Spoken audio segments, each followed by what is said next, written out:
बाबा ने हम भक्तों को जो भी उपदेश दिया है, उस उपदेश को अगर हम ग्रहण करते हैं और उन पर ध्यान देकर नित्य उनका पालन करते हैं तो आध्यात्मिक ध्येय अधिक दूर नहीं है। एक कहावत प्रचलित है कि यदि मेरा श्री हरि होगा तो वो मुझे चारपाई पर बैठे बैठे ही भोजन पहुंचाएगा।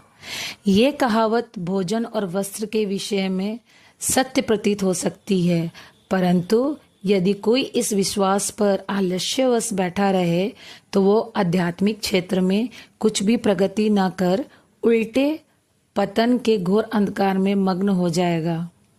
इसलिए आत्मानुभूति प्राप्ति के लिए प्रत्येक को अनवरत परिश्रम करना चाहिए और जितना प्रयत्न वो करेगा उतना ही उसके लिए लाभप्रद भी होगा।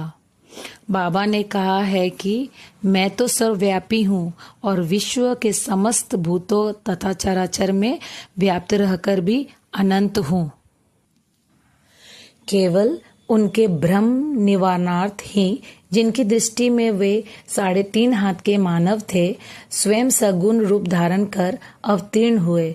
इसलिए जो भक्त अनन्य भाव से उनकी शरण आए और जिन्होंने दिन रात ही उनका ध्यान किया, उन्हें उनसे अभिन्नता प्राप्त हुई।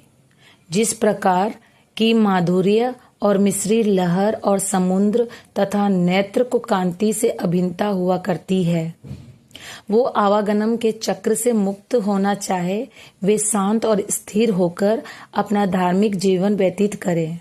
दुखदायी कटु शब्दों के प्रयोग से किसी को दुखित न करे।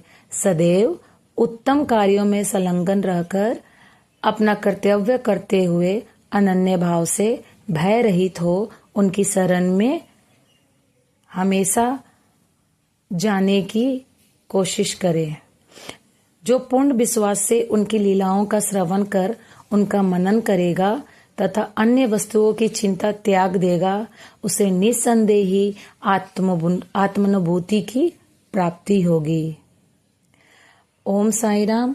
जय जय साई राम।